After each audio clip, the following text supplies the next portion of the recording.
গত 24 ঘন্টায় সারা দেশে বোমা হামলায় আরও 34 জন নিহত হয়েছে এবং আহত হয়েছে আরও 1.5 শতাধিক মানুষ।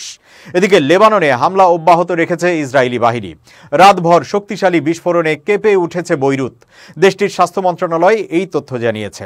লেবাননের বৈরুতের আন্তর্জাতিক বিমানবন্দরের ঠিক বাইরেও বড় ধরনের বিস্ফোরণ হয়েছে। শুক্রবার ব্রিটিশ সংবাদ মাধ্যম বিবিসি এই খবর জানিয়েছে। স্থানীয় কর্তৃপক্ষের বরাতে খবরে বলা হয়, সশস্ত্র গোষ্ঠী হিজবুল্লাহকে লক্ষ্য করে বিমান হামলার রাতে হঠাৎই বিস্ফোরণ হয়েছে। তবে এর লক্ষ্য স্পষ্ট নয়। ওই বিমানবন্দরটি দাহে এলাকার সীমানায়, সেখানে হিজবুল্লাহর শক্ত ঘাঁটি। গত 24 ঘন্টায় 20টির মতো হামলার ঘটনা ঘটেছে।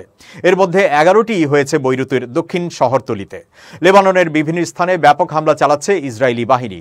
এক প্রতিবেদনে জানানো হয়েছে, ইসরায়েলি সৈন্যরা বাংকার ব্লাস্টিং বোমা দিয়ে হামলা চালাচ্ছে। এগুলো খুব গভীর পর্যন্ত পৌঁছাতে পারে, এমনকি সুড়ঙ্গেও আঘাত হানতে সক্ষম। এই ধরনের বোমা একটি ভবনকে পুরোপুরি মাটির সঙ্গে মিশিয়ে দিতে পারে। বেশিরভাগ হামলার ঘটনা ঘটেছে দাইয়ে এলাকায়।